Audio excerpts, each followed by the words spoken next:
This is the multiple award-winning GardenDC podcast, the podcast about everything gardening in the Washington, D.C. and Mid-Atlantic region.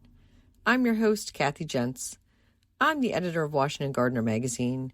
Our content is aimed at gardening enthusiasts, people who grow everything, from edibles to ornamentals, natives to exotics. If it grows in our area, that's what we talk about. Welcome to episode 228 of the GardenDC podcast. In this episode, we talk with Peggy Singlemann, host of Virginia Homegrown VPM PBS TV, all about rain gardens. The plant profile is on Florist, Cyclamen, and we share what's going on in the garden as well as some upcoming local gardening events in the What's New segment. We close out with the last word on Seeds of Joy from Christy Page of Green Prints.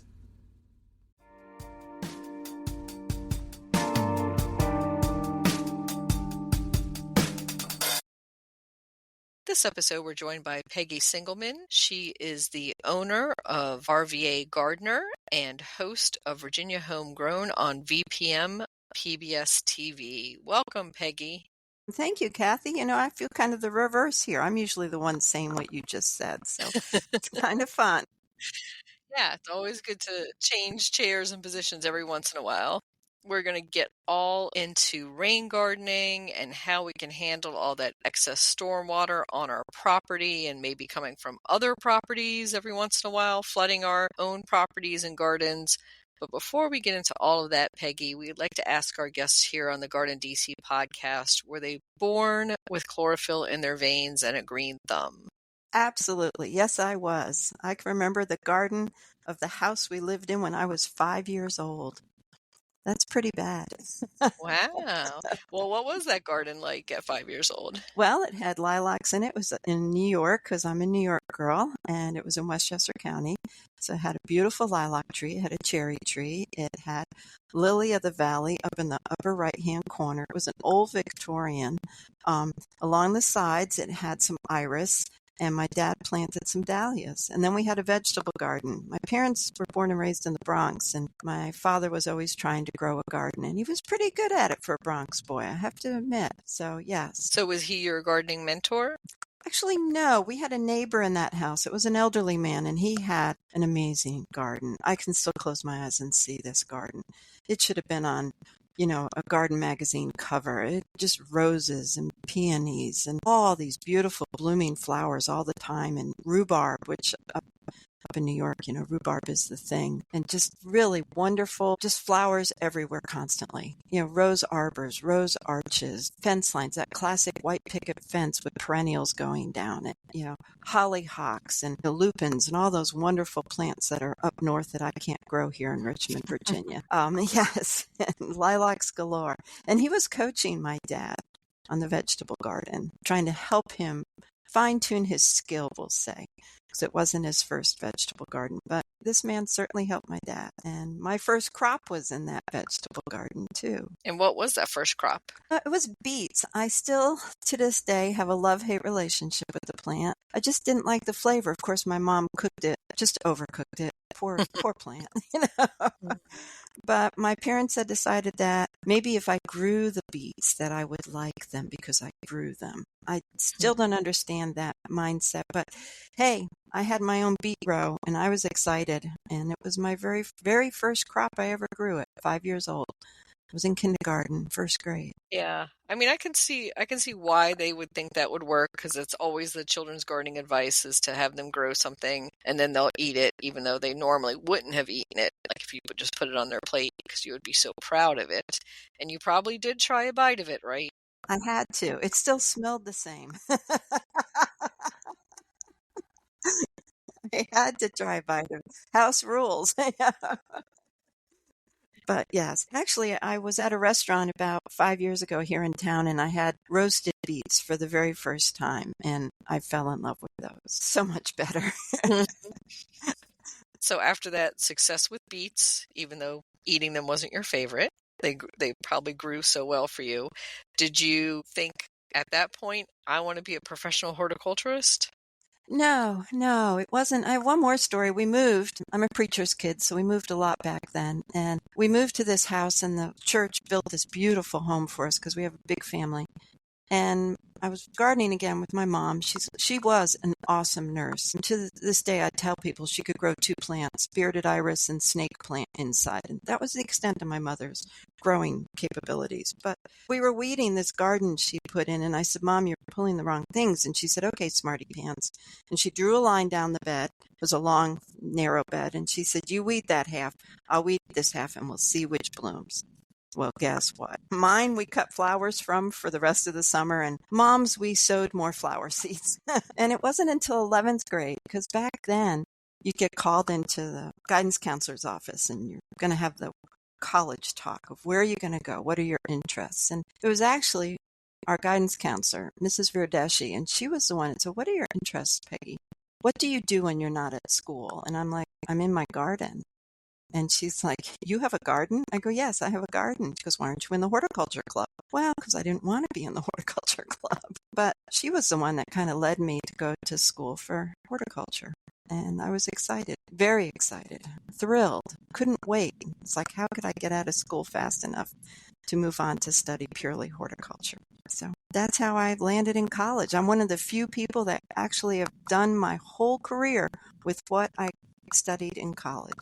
There's a few of us around. Every now and then I meet another one. But yeah, it's been a fantastic career, and it's not over yet. I'm still growing and learning, just like everybody else. And so after college, what type of positions did you have?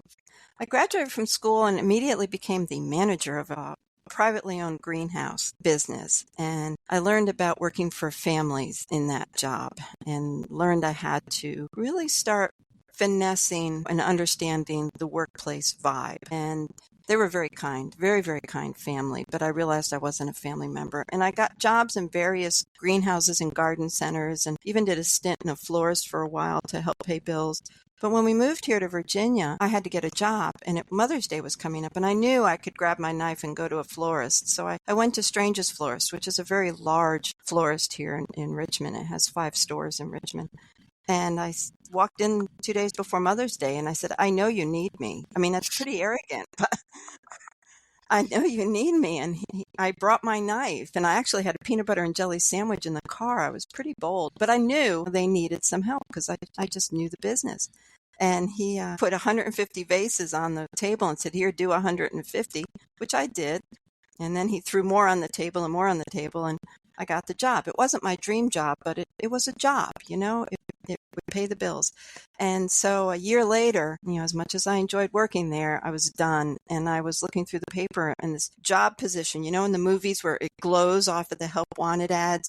Well, that was the job at Maymont. It just kind of glowed off of my Sunday newspaper. And I went in and applied and went through the process and got that job. And I was thrilled, absolutely thrilled. I was so excited. But I was a gardener who lived in Zone 6, went to college in Zone 5, and was now gardening in Zone 7. And I had no idea what a crepe myrtle was. But I learned real quick because here I was, the horticulturalist of a 100-acre park / Victorian estate. You know, that was once a Victorian estate. So I did a lot of reading and learning very quickly. And who knew I would spend my entire career there on those beautiful 100 acres. And for those listeners who are not familiar with Maymont in Richmond, Virginia, we should talk a little, Peggy, about Maymont itself and some of the history and where it's situated in the geography of the city, because it's very important. Yes, it is. Maymont was the private estate of Major and Mrs. James Henry Dooley, a local entrepreneur. And he bought 100 acres for his wife's dream home country house estate outside of the city of Richmond. And they proceeded to develop their wonderful estate of the time. They had a formal Italian garden. They had a Japanese garden. They did rolling hillsides kind of in the picturesque format. They brought in trees from all over the world. They had gardens throughout the entire estate. They had 22 gardeners. They had an estate manager as well as, you know, the staff. And this is staff. This is 1893 is when they moved in. 1886 is when they purchased the property. So everybody's being paid. This is definitely post-Civil War, although Mr. Dooley did fight in the Civil War.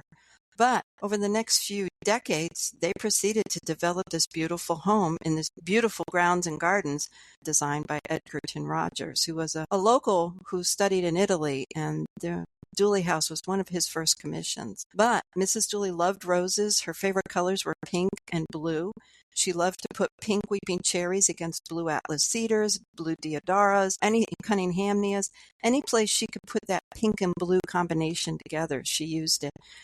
Peonies were a favorite of hers. Iris were a favorite of hers. Pink peonies, dark blue to purple iris. I studied those gardens so much because, unfortunately, they had no children, but fortunately, because of that, they left this beautiful 100-acre estate to the city of Richmond to be used as a public park. And it was opened free of charge by the city of Richmond shortly after Mrs. Dooley's passing, around 1926. But unfortunately, you have to think of the timeline, is we're falling into the Depression soon. And then the city didn't have the resources to take care of the estate. Mr. Dooley did leave and give life rights to his estate manager, Mr. Tolliver. And so I'm sure he helped guide the city. I don't know, but he was there until the 1940s. But they had to take this private property and make it a public place. A public park is not a private estate. The roads and the walkways are completely different to facilitate people being able to go in a circuitous type manner throughout. But the estate fell into disrepair because the city just didn't have the resources. Mr. Dooley did not leave the city any money for it, but he thought it could stand on its own financially, which of course over the decades it couldn't. So in the mid-70s, the city of Richmond is kind of wondering what they're going to be doing. And in the 50s, a group had gotten together of prominent citizens and had put animal habitats on the estate to create a zoo. And this group was saying, hey, we could take care of this property, become a nonprofit, and we could then get grants and other funding and have other opportunities for resources to manage this property. And so they created the very first public-private partnership in the mid-70s. And that's how the Maymont Foundation came along. And the foundation, of course, is a 501c3 nonprofit organization. But I walked onto the property 10 years later in the 80s, and the property was so overgrown. Yes, the Italian garden had been beautifully cared for. The Japanese garden had been renovated and expanded with no nod to history, because back then there really wasn't a nod to history. And so these two elements were just very fine and growing and coming along, but the rest of the place was severely overgrown.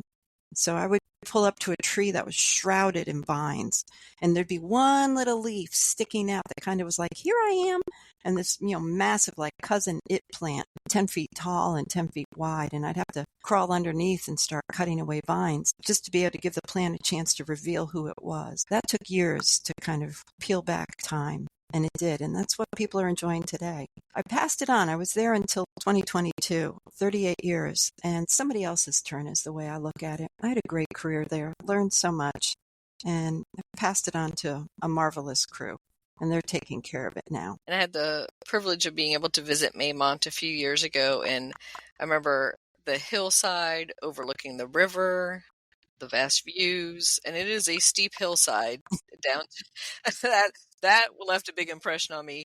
The other big impression, aside from the roses and some of the gardens, was the swan room in the house, which is definitely a blue theme. And if you haven't seen the swan bed, you need to see the swan bed.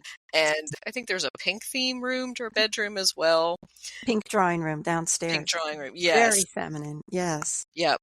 I was like, this lady has... I like this lady. Yes. I mean, they had frescoes on the ceilings, and they weren't painted. They were put in with the plaster, the old Italian method. And they had a 45-foot drop waterfall into their Japanese garden. That's the type of terrain we're talking about. And the views, the gazebos, the summer houses, they called them, were positioned to overlook the James at the time, the James River. Of course, over time, Maymont, May, which is Mrs. Dooley's maiden name, and then Mont, French for hills. Over time, luckily, along those hillsides, the trees grew back, and we're able to protect those hillsides and help clean water of the river, but it blocked all the views that the Dooleys enjoyed. Yeah, I think if anybody visits Richmond, Virginia today, It's obviously one of the places you have to visit when you're there. There's still a zoo associated with it, so even if you drag some family members or friends who are not at all interested in the garden or the history of the house or anything, there's plenty to see and do. Yes, it's native wildlife habitats, and it's all focused on the ecology of Virginia, the ecology of the river, as well as the historic side of this. Even in the 70s, the foundation took on that mission and those goals, and so everything we did was more ecologically based at Maymont. And plus, when you bring family and friends, the staff always wanted to present its best, but also to make sure everybody's having a good time enjoying things and knowing that, I'm going to say, it's as clean and pure as possible. I won't say we're organic. I'm not going to go that far. But over the years, we were always aware and being mindful of our guests as we did gardening tasks, no matter what it was. One of those missions was putting in a large rain garden at Maymont. So we'll get into that in a few minutes and what that journey was like of developing that for a very hilly landscape that overlooks a river. So I can imagine, the need for it and what some of those challenges will be. But before we dive into all of that, we want to get our listeners up to present in your life. So after Maymont, you left and you are now a host and co-producer of the television show Virginia Homegrown, which many of our listeners might have seen, or they can look it up on the PBS and VPM websites. Well, actually, Kathy, I'm going to correct you a little bit because Virginia Homegrown started in 2001. This is our 25th year. I was the first guest on the first show, and by 2013, I was the co-host, and at 2016, I was the host of the show. So I've been paralleling Maymont and Virginia Homegrown for many years, many years. And it's, when I retired from Maymont, I was retiring to what I call Chapter 2, which is, Virginia Homegrown. It's just a wonderful show. We have a great team. Everybody's talented and everybody gives their best, and it shows. I've also been doing a lot of speaking and a lot of trying to get time to write and a number of other things. So it was paralleled, and then I sort of dropped the day job and was able to play with a TV show. Not very many people get that experience, and I realize how fortunate I am. And you have your own business, RVA Gardener. So that is the umbrella that everything is under, correct? Correct. Even my consulting part of it. I mean, I've been consulting for many years too, as a side gig. Working for a nonprofit, as we all know, is not the most prosperous of employment locations. But anyway. But it's a labor of love. It is. It truly has been. And I keep learning along the way. So it's kind of fun. And with the RVA Gardener, can you describe some of the services you offer and some of that growing region knowledge about Richmond, and kind of talking about where Richmond is situated in the state and what you grow at home as well? Yes, certainly. Well, RVA Gardener is my, as you said, my umbrella for everything I do.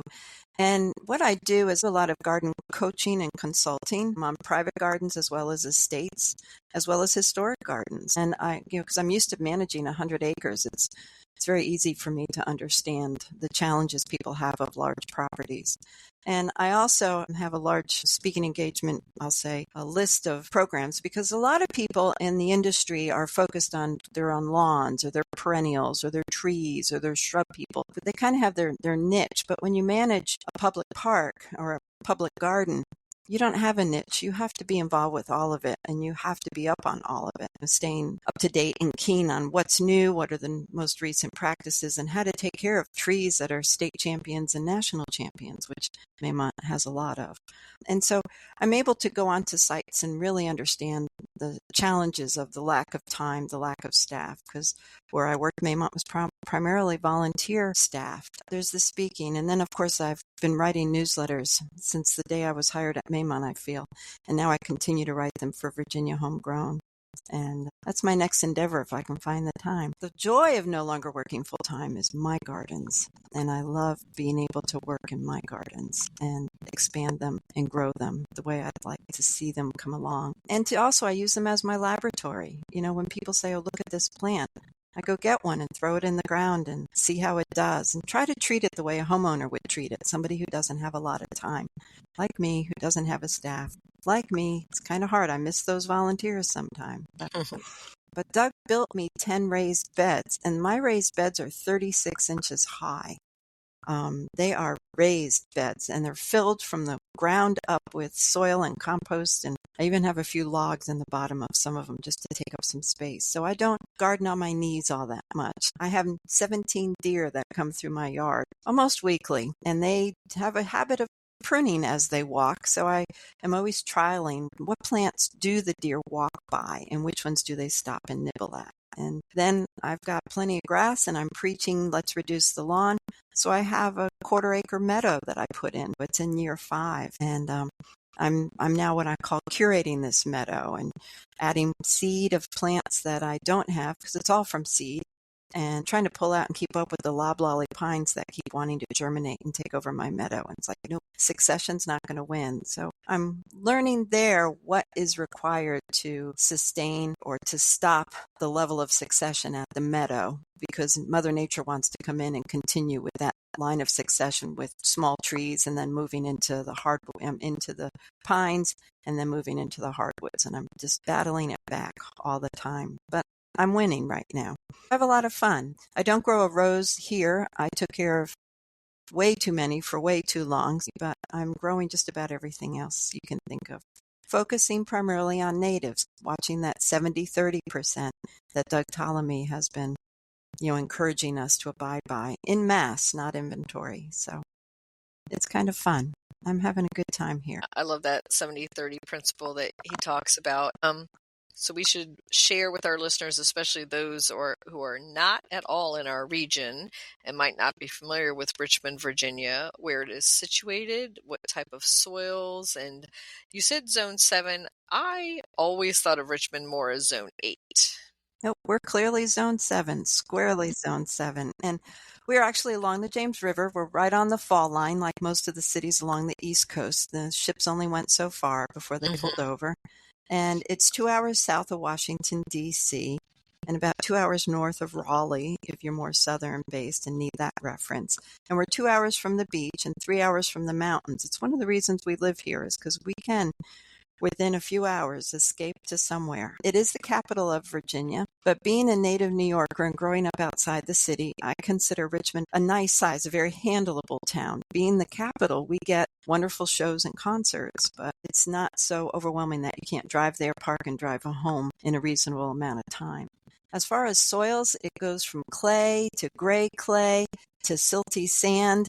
It really depends on what part of town you're living in, because as the river receded, you can see where we ended up a little silty sand soil. It's granite bedrock, so our soils are very acidic. Average pH can be 4.8 to 5.2. Matter of fact, my biggest message to people around here is please park the hollytone. You do not need any acidifying fertilizers. We've got it right here already. Those with limestone-based soils, it's a great product. Any of the acidifying products. The last thing we need is something to make our soils more acidic. They already are. But because of that, oh my gosh, the planting palette is wonderful. The other joy of Richmond is we're kind of in the middle of the Mid-Atlantic. So we can have winters like the North or winters like the South. Last year was a winter like the South. It was 60 degrees, 50 degrees. This year we're having more of a northern winter. But then again, summers can be the same. We can have what I'll say relatively cool summer, or we can have a beastly hot summer. So it makes gardening very challenging here, because you could have a Zone 8 summer, or you could have a Zone 6 summer. And so it's kind of keeps you on your toes, and it's fun. Sometimes you go, well, I lost that one because of either the winter or the summer. And my attitude is, let's try again. Let's get another one. Let's plant it someplace else. See how it does. And that brings us to average rainfall and what to do with all that rain. Yeah, I can't give you the stats off my head. I'm sorry. I'm not that kind of gardener. It just rains a lot. It does. But we can have dryness. We had a series of droughts throughout my career. It's kind of cyclical, but every 10 years, a year or 2 year long drought, not just a few months, but years long. And then we can have rain that, good golly, the other year just never stopped raining. It's so variable. And if you've got any of those stats, please share them. It's ample rain and ample sunshine, and it's a joy. I'd say on average, Richmond, Virginia says about 3 inches a month. And that's, of course, averaging out from some of the drier months and some of the wetter months. Yes, yes, like July and August. I always tell people if you can make it through August and get to September, you're fine. We would count down the days of August because it was always so hot and so dry. And then September would come and the weather would change about halfway to 3/4 through the month, and life would be good again. Beautiful place for spring, beautiful falls. Oh my gracious. Come to Richmond 3rd week of October to the 2nd week of November, and it's gorgeous weather. Beautiful, beautiful weather. Not that the rest of the year isn't, but particularly those weeks. Yeah, I would say similar to Washington, D.C. I'm always advising people that, they hear about the cherry blossoms. They want to come in early spring, which is great, but it can be hit or miss. Could be, freezing rain, could be beautiful, but October really is our peak. Yes, yes, just lovely. Absolutely lovely weather. So the rain garden you put in at Maymont, let's start with that project.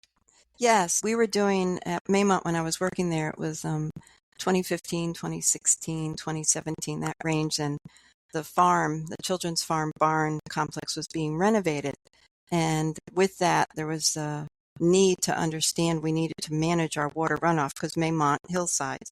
How could we capture the water? And we had done the tests. Our phosphorus levels were high, our nitrogen levels were high, and the sediment levels were high because the parking lots, at that time, the park was averaging 700,000 people a year. It's a lot of people that come because it's a free space. So they were just rolling in, and on all those tires was sediment. People don't realize how much grit our car tires pick up. And so we were trying to be very green, very sustainable. And the rain garden ended up to be basically a bioretention basin, which I call one big mother of a rain garden. But it's basically not as long as the Italian garden. So I'm going to put it about 150 feet across lengthwise and probably in the neighborhood of 60 to 70 feet wide. It's a very large space. And it's at the top, the apex of the hill. And it was so large that for decades, this water had run off this parking lot and made these channels and trenches down the hill to a beautiful wetland that had developed naturally at the base of the hill. Not because of the rain, but just because of the spring seeps and such. There was a little Dooley Creek that ran through the property, bisecting the property, particularly the two hills of the property. In the bottom there was the creek. And just purely naturally, this wonderful wetland sort of developed. And that's, of course, where the rain went downhill. Water flows downhill and lands down there. So we wanted to slow the roll to reduce the erosion, and we wanted to capture the nutrients because Dooley Creek emptied into the Kanawha Canal, which, of course, was built in the 1700s to bypass the fall line of the James River right there at Richmond. So everything landed in the James, which put it out to the Chesapeake Bay. And we're all good stewards of the bay, good stewards of the river. And our numbers were really high, of course, because of the amount of traffic and such with the cars and with the rainfall. We didn't treat the lawns. We only treated those once a year. So we didn't have that large and high in nitrogen, only just what fell from the sky, which, of course, is pretty high.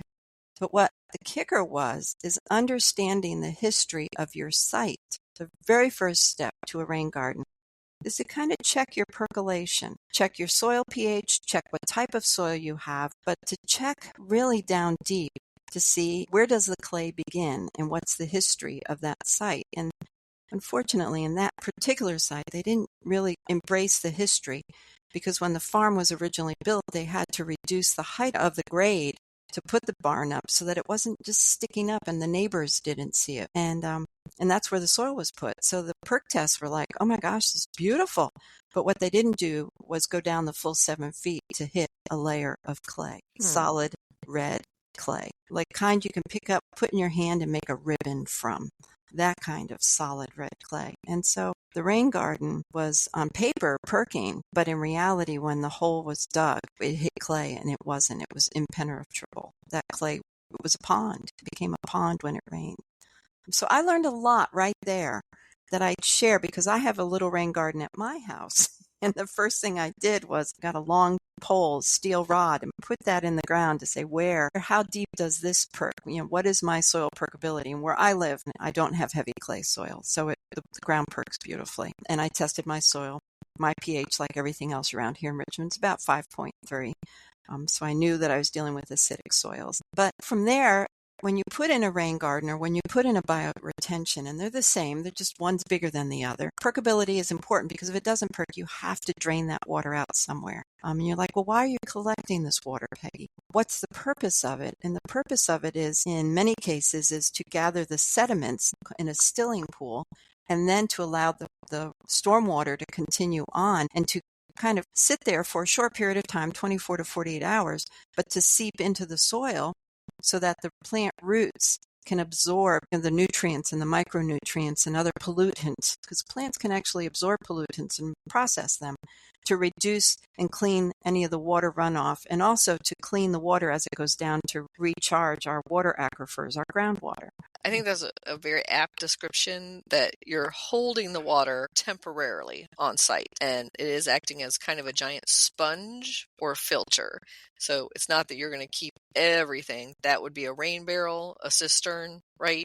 Right. Some type of catchment pond. Sometimes we do want to keep all that water on site for watering our plants in other ways, but basically you have that bioretention swale or bioretention pond or rain garden, as it's called in the vernacular, because you are just temporarily holding all that huge amount of stormwater that might come down, in a matter of hours or less, and washing off all the good stuff that you don't want to leave your site, as well as you said, all those pollutants, dust, whatever else is accumulating on the surface. Yes, it's so important. This is a great tool. The city of Richmond, I hats off to them, because for around that time period, they were helping citizens create rain gardens on their property, because they were trying to improve the stormwater runoff, because they had a combined CSO stormwater operation.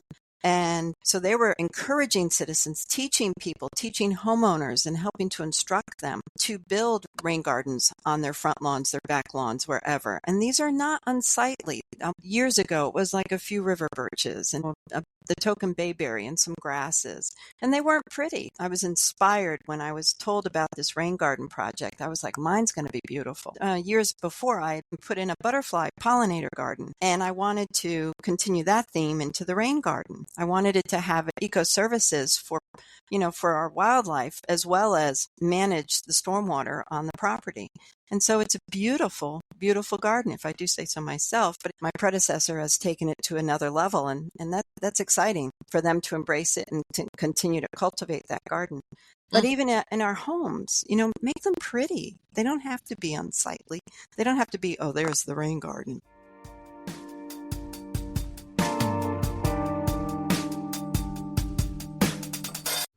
GardenDC will be back after this short break. In the book The Urban Garden by Kathy Jentz and Teri Speight, you'll find dozens of inspiring and creative ways to grow flowers, shrubs, vegetables, herbs, and other plants in small spaces and with a limited budget.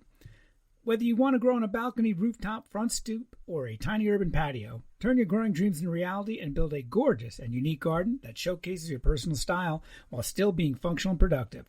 With the genius ideas and resourceful tactics found here, you'll be maximizing yields and beauty from every square inch of your space. No matter what you grow, the 101 amazing growing ideas found in the urban garden will turn your tiny urban yard into a treasure trove of green you'll be proud to share with family and friends.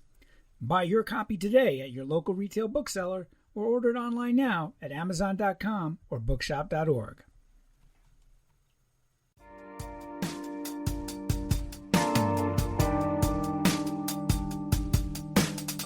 I've been to so many rain garden tours, and it is, in fairness, not that attractive. A lot of them, you might say, look like a half-dead plants. The ones that are thriving are not the dominant ones a lot of times. Sometimes it'll be just like the side section where the rain goes over it but doesn't sit on them are the ones that are more active or looking good or green, and then it could be the opposite. Sometimes it's the bottom that looks good. So I think plant choice is a key in a lot of this. It is, because what people don't realize is that rain garden is going to be dry 90% of the time. And then it's going to flood when it rains, and then it's going to slowly dissipate, hopefully within 48 hours.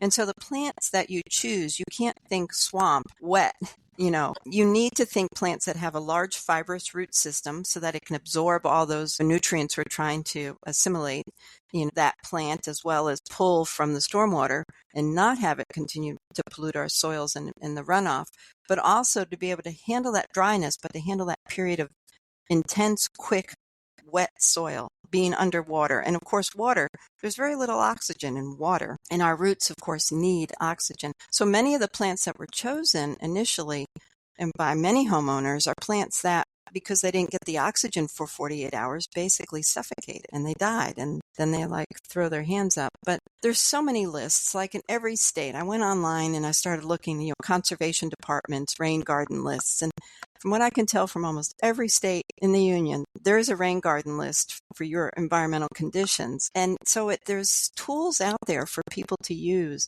to choose the right plants and the best plants. And I'm a shrub person. Mostly there's shrubs in the rain gardens that I design, because you don't want to go in there and weed. So you don't want to compact the soil. You want to keep this very percolable. You want the water to be able to flow through that soil. So it's not a garden that you go into regularly. It's one you really want to hesitate going into. I like to use blue flag iris because it makes mats of plant. I like to use shrubs that are going to broaden out. I love to use cephalanthus. They even have sugar shack, which is a fantastic shrub, but it spreads out some, so it takes up room, and therefore it kind of shades the ground so you don't have to weed as much. Good old bottle bush. It's a great plant. But I like shrubs. I also like bayberries for the evergreen presence, and I like to use our winter berries and our possum haw, our deciduous hollies, because of the winter presence with interest, so that I'm designing this garden for 4 seasons, but I'm using a plant palette that can handle that flooding, we'll call it, and then the dryness, because that soil dries out, and it's intended to on the dry side, because you want it to flow, that water to not sit there too long. And that's a great point about not stepping in there too much, not compressing it, because you want that great filtration. So when you're first planting and installing your rain garden, are you doing any supplemental watering?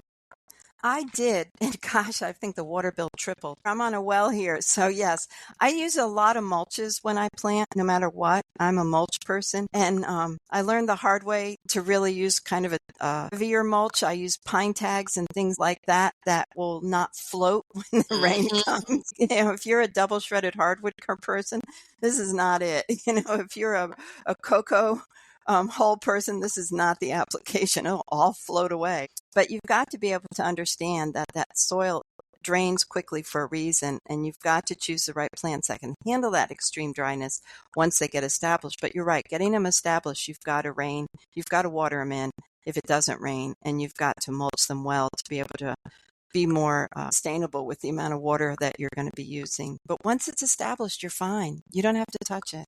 As far as pulling that, I'll say the random pokeweed that comes up, minimum disturbance. My rain garden at home, I calculated my roof. I went on my local conservation website, and they were able to calculate for me the size of the garden that I needed, and I followed that. And so my garden here is only 8 feet by 8 feet, and it's a swale. I mean, this isn't a big space. It only has one downspout. I live on a slight slope. It's not a steep hill. So I've had to build up that bottom and the lower grade, the lower end of the garden, so that it becomes a level pool. You don't want it to be angled and then just slosh, because you want to capture that water and keep it on site. And I've chosen a lot of plants. Of course, my experience of very simple plants. Like I said, Iris versicolor, our blue flag iris is a fantastic plant because it pulls a nice mat together, and a few wide-growing shrubs. I almost think those plants that naturally grow in the ditches that you see along stream bedsides or along, again, street ditches or naturally occurring, that's your big clue that likes that kind of condition.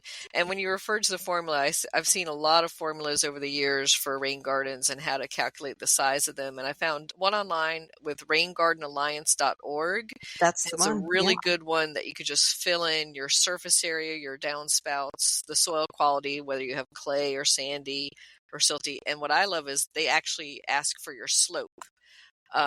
Because a lot of the formulas that I've seen online don't take that into account. So whether you have a flat or moderate or a steep slope, then they'll give you Say it's an average thing that you should have a 200 square foot rain garden area to take up the amount of rainfall in an average rainfall coming down on your roof.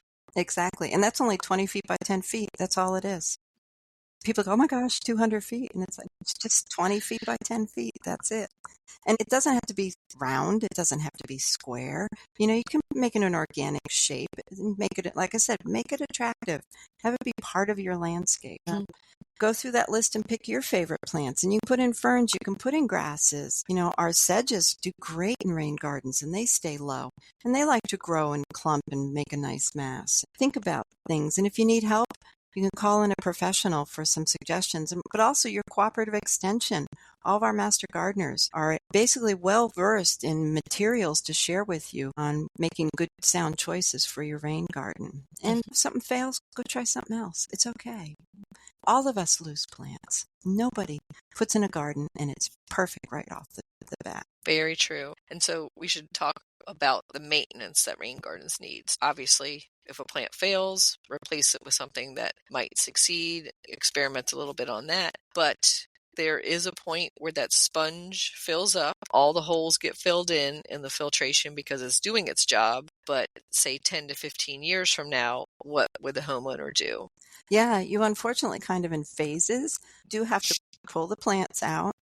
It's a great opportunity to divide them.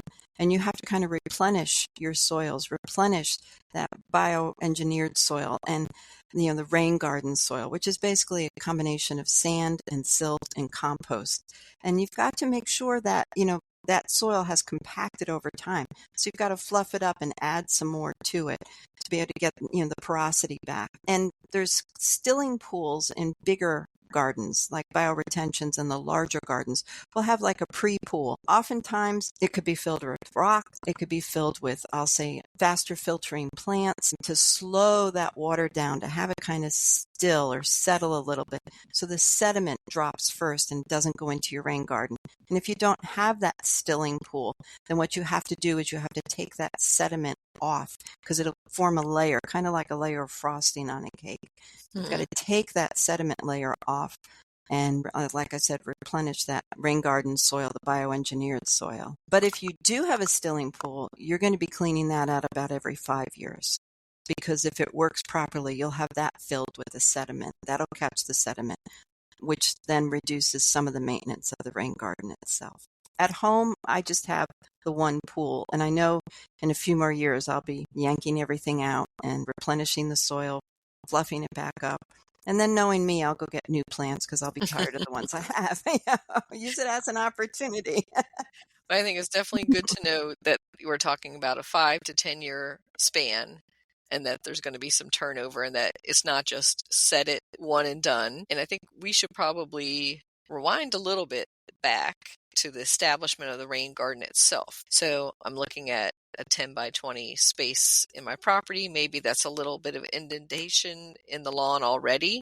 So I know, that's coming off a downspout and that it's already a little bit of a dip there. So that might be a good site for it, say. And then what's my next step? Am I just digging down 3 feet and amending the soil, or is there more to it? There's a lot more to that. Again, you've got to dig a pretty good hole, fill it with water, and do the perk test. You absolutely have to. And a simple way to do that is, as we always do with we're planting, we dig the hole. If we've hit a lot of clay, you throw water in it and you let it set for a few hours to see is the water still there or did it start to seep down in, to make sure that you're not putting a plant into basically just a water hole. And the same thing with your rain garden is I would take a post hole digger and I would dig down the 2 or 3 feet and check and then fill it with water and come back, basically about 6-8 hours later. It could even be a day later to see has that water filtered out. And if it hasn't, then you're going to have to put in an under drain to be able to drain out some of that water. But if it has, which it typically has, except in the case of Maymont where they put all this fill on top, but many of our homes have fill on them too, which is why we have to do our perk test. Then you've got to put a layer of gravel down, alrighty? And the gravel sometimes acts as that place to collect water, which gives it more opportunity to seep down into the groundwater. And it's in that gravel that you want to put your drain, if you so need a drain. And then on top of that gravel, some people put a layer of of fabric. I do not put a layer of fabric, but some people do. What I do is I put a thin layer of finer gravel, and then I put my bioengineered or my rain garden soil, which again is a combination of your soil, sand, and compost mixed together. And so that you spread that out. You can buy this. It's bioengineered soil specifically for rain gardens. And that's what you plant in. It's usually about 2 or 3 feet deep. It can be deeper if you need it to be. Then you can actually put a layer of mulch on top of that. And you'll understand as you're walking on this how fluffy this is. And you go, ooh, I can see why I don't want to compact this. Because you want that water to flow right down on through. For those who want to put that layer, that fabric down, you have to have a transition from the gravel to the rain garden or bioengineered soil so that it just doesn't filter on through pores of the gravel. But problem is, if you put a drain in, you have to drain it to another smaller pool. And these are called, basin pools or filtering pools or step pools, overflow pools. There's all sorts of words for these pools. But you have a smaller pool to allow that water that's being drained out to be able to, again, filter into the ground. So you end up with 2 rain gardens, one bigger, one smaller. Some places you need what they call a water train, a series of those little pools. Because again, it's slowing that water, giving it a chance to settle and to seep. It can be pretty complicated, or it can be very, very easy. It all depends on how your water perks. I liken it kind of to composting or making your own compost. The water is going to filtrate on its own to a certain extent. And just like compost is going to break down whether you do anything or not. But it's really how efficient you want it to be and how quick you want it to be. So the more you do with your compost pile, the more you do with your rain garden technology, the faster and more efficient it is.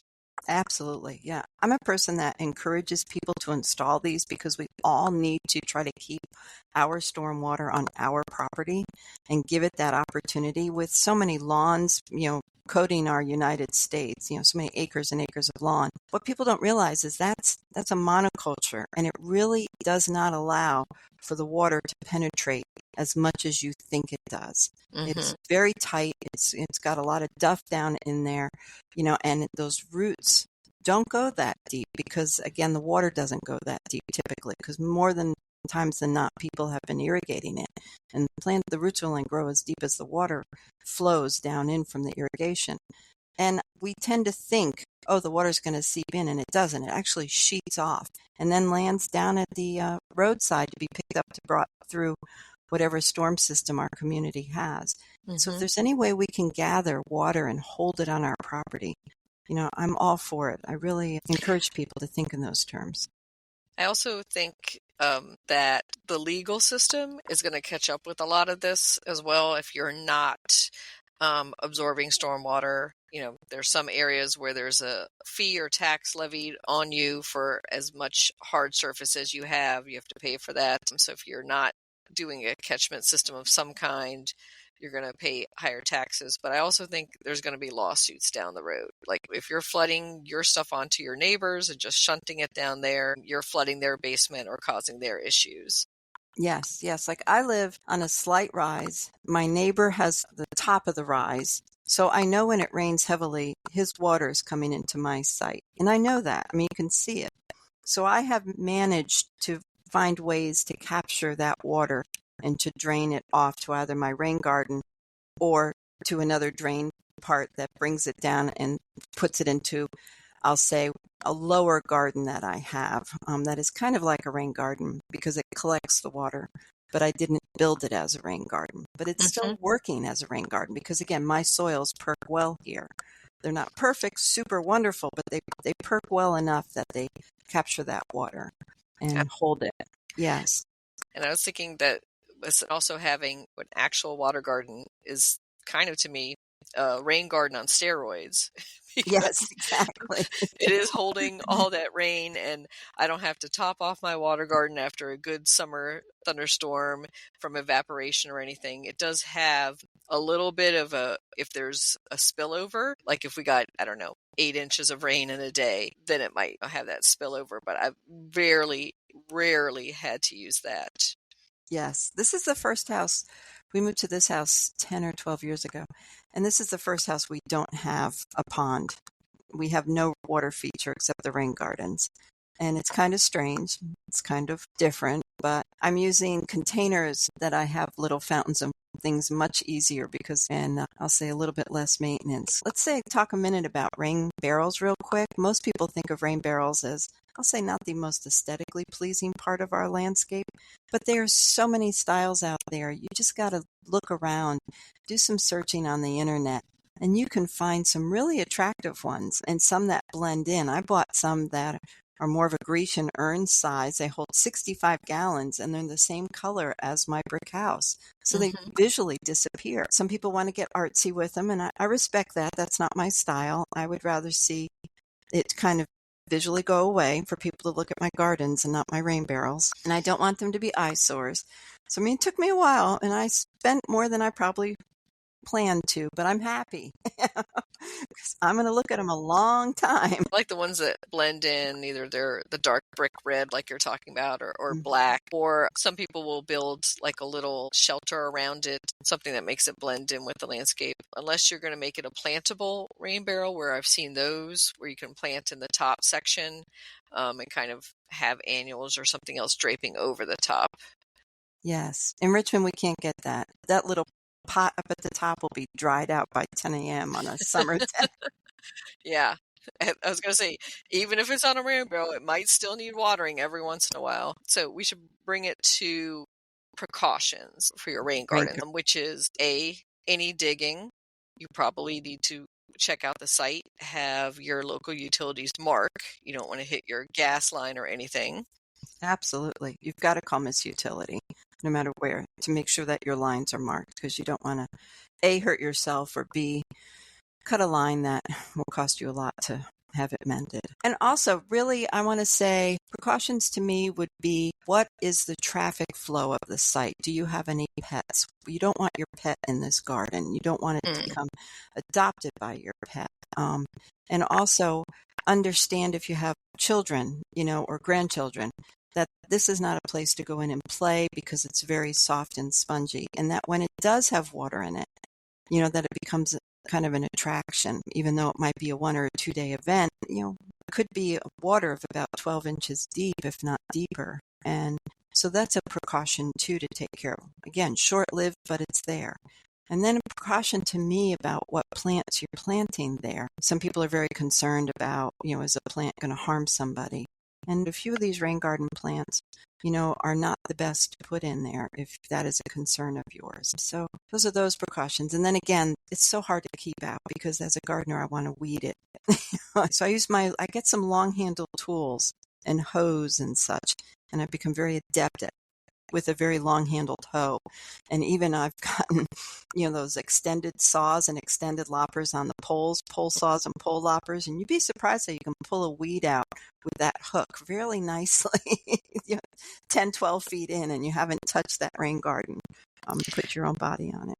Yeah, and another on the precaution list that I wanted to ask about is trees nearby, large trees and their tree roots, because we don't want to damage those. Right, exactly. And you're also going to find that those tree roots are going, hey, I have a water source. I'm going to grow over here. But first, you might have to cut some of those tree roots. And if you do, take a saw and make a clean cut on that root. Don't mash it with a shovel, so that the tree can seal and heal properly.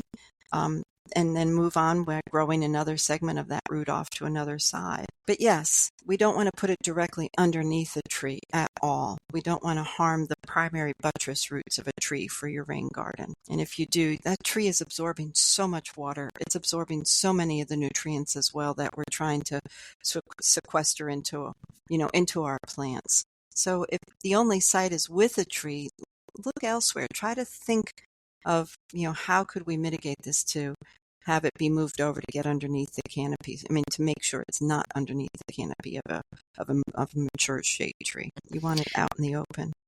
Well, thank you for sharing, Peggy. And how can our listeners contact you to find out more? Well, I've got a website. It's brand new, Kathy. I'm so excited. But it's rvagardener.com, and RVA is Richmond, Virginia, rvagardener.com.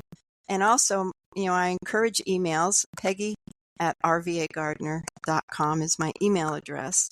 I'm just simple Peggy at rvagardener.com is my email address. And other than that, I've got an Instagram page and a Facebook page. Both of them are RVA Gardener. You get the theme? Peggy Singlemann, RVA Gardener on those. I'd love to talk gardening with you there. I love talking gardening on my sites. And all this is on my website, rvagardener.com. So very simple, Kathy. Thank you so much for having me. I've enjoyed this. You're talking about my favorite topic, water and plants. How could we go wrong? And having people know that they can do this. That's my mantra. You can do this too. Get in the garden, get your hands down in the dirt, and you can do this. And if you mess up, do it again. We all mess up. Just do it again. You can figure it out. And there's so many resources. Reach out for them. And people want to share their information with you, particularly through our cooperative extension and through your show and through my TV show, Virginia Homegrown. I shouldn't call it mine because it's an awesome team that puts it together, but we all like to take ownership of things we're proud of. And I'm very proud of that show and everybody involved with it. So this has been a wonderful time, and I thank you for having me. Thank you, Peggy.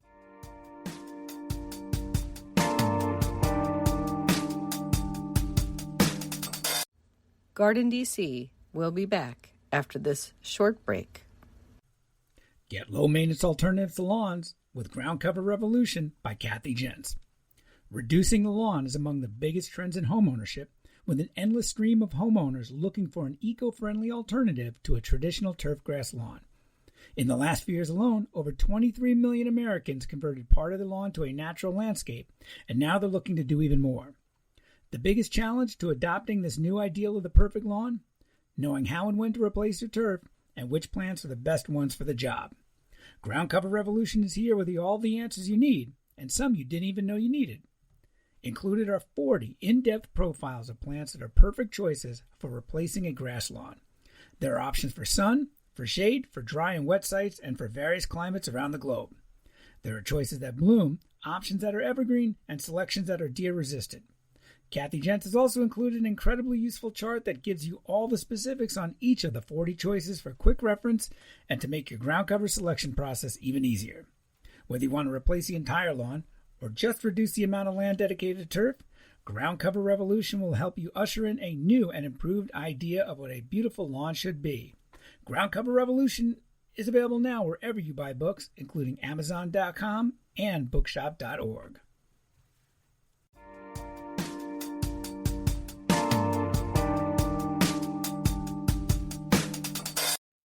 Florist Cyclamen Plant Profile.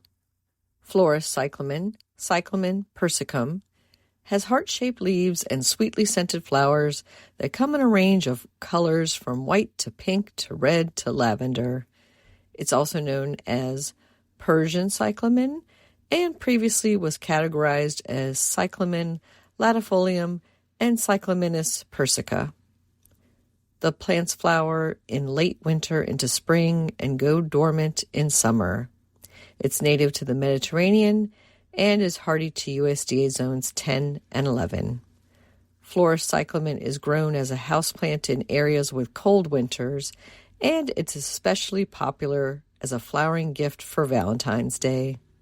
It grows from a tuber and reaches 6 to 9 inches high. Place it in bright, indirect light, such as a north or east-facing window. They thrive in high humidity and temperatures between 65 to 70 degrees Fahrenheit.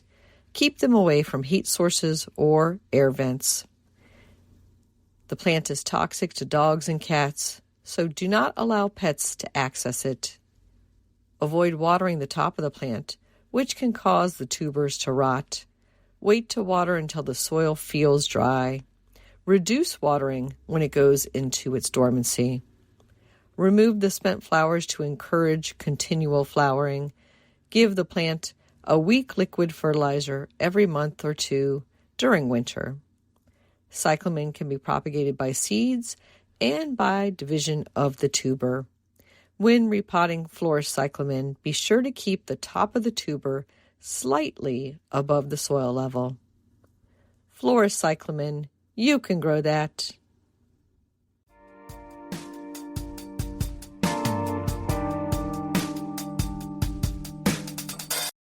What's new in the garden this week?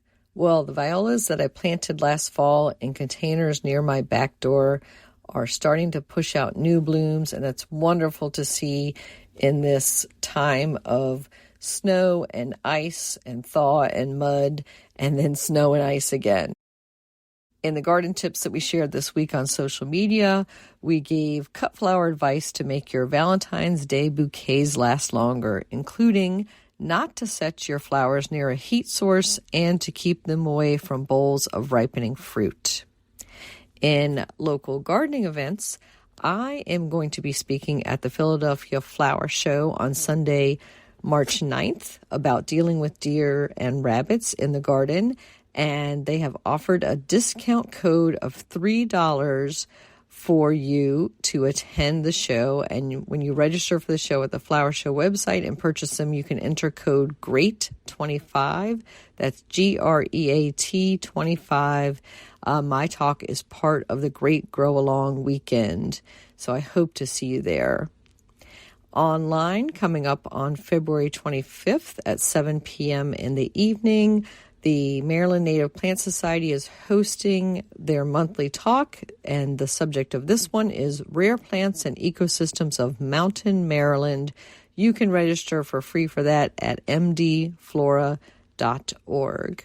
And then an in-person talk is happening on Wednesday, March 12th. This is the APLD Annual Winter Landscape Design Lecture, and they have as their guest lecturer the world-renowned designer, head gardener, and chief executive of Great Dixter Garden, Fergus Garrett.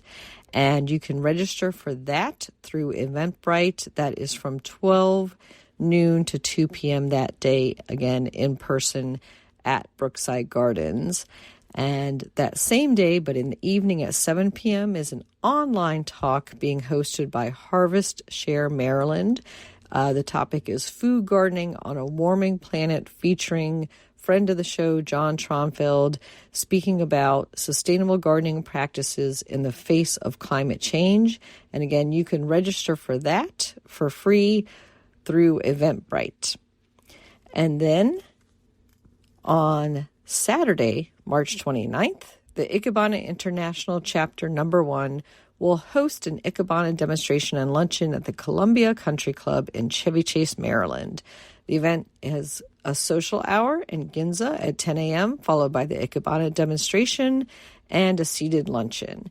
Tickets are available on the chapter's website, which is iichapter1.com. Happy gardening!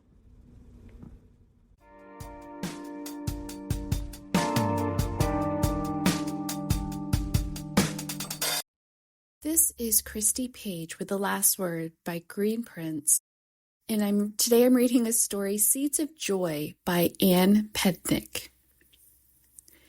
In the heart of February's chill, summer finds its way to my doorstep, not in the form of sunshine or warmth, but through the mail. Bundled in layers against the frosty air, I venture out to the mailbox, anticipation warming me more effectively than any coat ever could. Amidst the mundane bills and adverts, the sight of seed catalogs poking out brings an instant thaw to my frozen fingers, for at that moment summer has arrived. Returning indoors, cheeks rosy from the cold, I become the embodiment of winter's embrace, yet my spirit dances with the promise of spring. Clutched tightly to my chest are the treasures of the season, the precious seed catalogs. With a cozy sweater and a steaming cup of tea, I settle down to savor the first taste of summer. Each page is a canvas, adorned with vibrant tomatoes, verdant cabbage, and sunflowers standing tall against a backdrop of blue skies. Roses grace the pages, their names like whispers of warmer days, careless wonder, moon shadow, fragrant cloud. In this moment, I do not gaze upon my own garden, dormant beneath the snow. Instead, my vision stretches forward to June, when the earth will awaken and I can lose myself in the rhythm of summer evenings. Enormous pumpkins, slender eggplants, and a rainbow of beans beckon to be planted. Pansies, from Johnny Jump-Ups to majestic grands, will find a home, alongside beds bursting with marigolds and congregations of glandolias. I am a gardener, and through February may stretch on endlessly, summer always finds a way. It arrives when I nurture seedlings under fluorescent lights, when I meticulously plan each bed on my clipboard, and even when the snow still dances outside my window. With the arrival of the first seed catalogs, summer is here. This has been The Last Word by Christy Page at greenprints.com.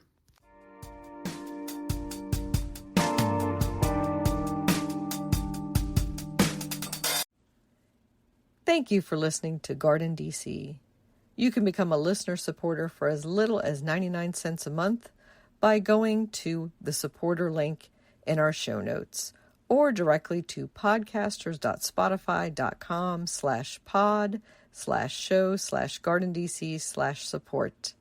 Another way to support this podcast is to subscribe to our monthly digital publication, Washington Gardener Magazine. To do so, go to WashingtonGardener.com or WashingtonGardener.blogspot.com. You can find Washington Gardener on social media at WDC Gardener on Twitter or X, Instagram, and Pinterest, and on Facebook at Washington Gardener Magazine.